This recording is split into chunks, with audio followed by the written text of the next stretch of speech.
ការប្រើប្រាស់ផ្លាស្ទិកកើនឡើងជារៀងរាល់ថ្ងៃមួយចំនួនត្រូវបានចាក់ទៅលើគំនរសំរាមខ្លះទៀតបានធ្លាក់ចូលក្នុងទឹកហូរចាក់ចូលទៅសមុទ្រផ្លាស្ទិកទាំងនោះខ្លះបានបំលែងខ្លួនជាបំណែកតូចៗចុងក្រោយអាចចូលក្នុងខ្សែសង្វាក់អាហាររបស់យើងដំណោះស្រាយជាច្រើនត្រូវបានបង្កើតឡើងជាបន្តបន្ទាប់ដោយអ្នកពាក់ព័ន្ធក្នុងវិស័យផ្សេងៗគ្នា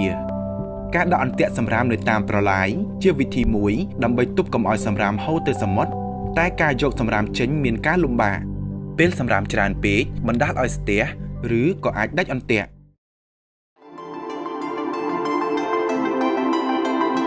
អន្ទាក់សំរាមពពុះខ្យល់ដំណើរការដោយថាមពលព្រះអាទិត្យត្រូវបានច្នៃបង្កើតដើម្បីជួយដោះស្រាយបញ្ហានេះ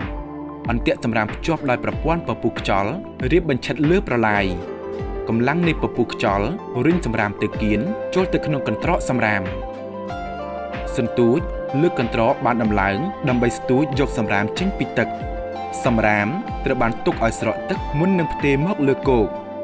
អន្ទាក់សំរាមពពុះខ្យល់នេះផ្ដល់ភាពងាយស្រួលនិងមានប្រសិទ្ធភាពក្នុងការប្រមូលសំរាមចេញពីក្នុងទឹក